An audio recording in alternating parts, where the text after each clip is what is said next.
सोचो एक ऐसा सिस्टम जो देश के लिए बना था, लोकतंत्र, डेमोक्रेसी, जहां आवाम के हाथ में ताकत होनी चाहिए थी। लेकिन क्या होता है जब वही सिस्टम एक जंगल बन जाए, जहां पैसा, पावर और मैनिपुलेशन सच्चाई और इंसाफ पर भारी पड़ जाए। आज हम उन्हीं सब बातों को जानने जा रहे हैं। आज हम एक ऐसे पर्दे को उठाने जा रहे हैं जो है इंडियन पॉलिटिक्स के उस अंधेरे पे, जिसके बारे में आम आदमी अक्सर जानता है पर कभी बोल नहीं पाता। ये कहानी है वोट की चोरी की, नेताओं के सेटिंग की और आम जनता के विश्वास के सौदे की। Welcome to the dark side of Indian politics. Election का असली मतलब होता है आवाज उठाना, लेकिन ग्राउंड रियलिटी में इलेक्शन एक ऑक्शन बन गया है। हर टिकट के पीछे करोड़ों रुपए का खेल होता है, जहां एक आम इंसान के सपने पैसे ना होने की वजह से शुरू होने से पहले ही खत्म हो जाते हैं। जैसे 2019 में एक कैंडिडेट का एवरेज खर्चा एक सीट के लिए 70 लाख से ज्यादा था। मतलब जो खुद गरीब है, जिसके पास आइडिया है लेकिन पैसा नहीं, वो कभी भी कैंडिडेट बन ही नहीं सकता। वहीं 2024 का जनरल इलेक्शन दुनिया का सबसे एक्सपेंसिव इलेक्शन बना।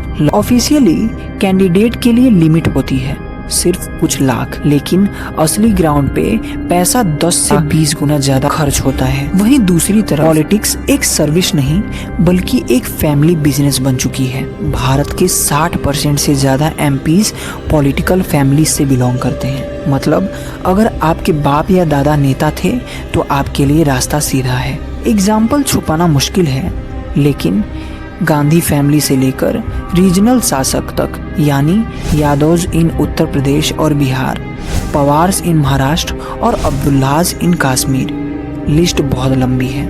आम यूथ जो अपने दम पर सिस्टम बदलना चाहता है, उसके लिए गेट बंद है। डेमोक्रेसी के नाम पर चल रहा है हेरिडेटरी रूल, और ये डेमोक्रेसी का सबसे बड़ा मास्क है। सबसे बड़ा अंधेरा तब दिखाई देता है जब नेता और अपराधी एक ही स्टेज पर मिल जाते हैं। 2019 में लोकसभा के अंदर 43% एमपीज पर क्रिमिनल केस थे, जिसमें से कुछ मर्डर, डकैती और रेप जैसे सीरियस केस में शामिल थे। सोचो, जो इंसान अपना कैरेक्टर सर्टिफिकेट पुलिस को नहीं दे सका, वही इंसान पार्लियामेंट में कानून बना रहा है। और इस वजह से सिस्टम में माफिया और गुंडागर्दी और ज्यादा पक्की हो जाती है। पॉलिटिक्स के इस डार्क वर्ल्ड का अगला वेपन है प्रोपेगेंडा। इलेक्शन से पहले जनता को सपने दिखाए जाते हैं, 2 करोड़ नौकरियां, सबको घर और करप्शन फ्री सरकार। लेकिन जैसे ही कुर्सी मिलती है, वादा हवा में उड़ जाता है। अब ग्राउंड रियलिटी में गवर्नेंसी नहीं होती है सिर्फ image management, TV debates, WhatsApp forwards और ट्रोल आर्मीज।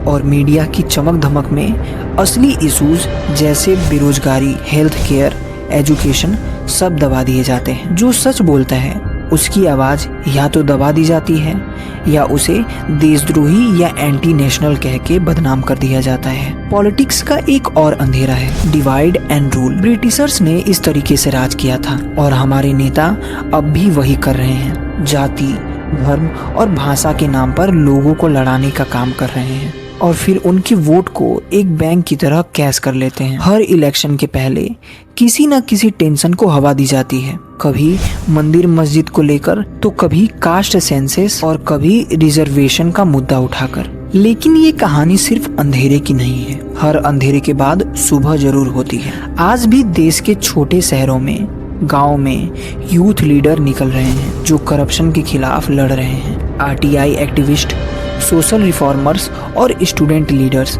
सिस्टम को चेंज करने की कोशिश कर रहे हैं। और सबसे बड़ी ताकत है आपका वोट। जब तक आवाम सही सवाल नहीं पूछेगी, तब तक नेता जवाब नहीं देगा। और जब आवाम एकजुट होकर आवाज उठाएगी, तभी सिस्टम के अंधेरे में रोशनी आएगी। तो दोस्तों, ये था the dark side of Indian politics. एक ऐसा सिस्टम जिसमें पैसा, पावर और झूठ का जाल है, लेकिन साथ ही एक ऐसी जनता भी है जो अगर चाहे तो इस सिस्टम को हिला सकती है। सवाल ये है कि क्या हम सिर्फ कंप्लेन करते रहेंगे या फिर अपनी ताकत पहचान कर बदलाव लाएंगे। आपके हिसाब से इंडियन पॉलिटिक्स को सुधारने के लिए सबसे पहला कदम क्या होना चाहिए? कमेंट सेक्शन में अपना जवाब जरूर दीजिए। तब तक के लिए मिलते हैं किसी और वीडियो के साथ किसी और दिन। अगर वीडियो इन्फॉर्मेटिव लगी हो तो वीडियो को लाइक करें, शेयर करें और चैनल को सब्सक्राइब करना ना भूलें। जय हिंद।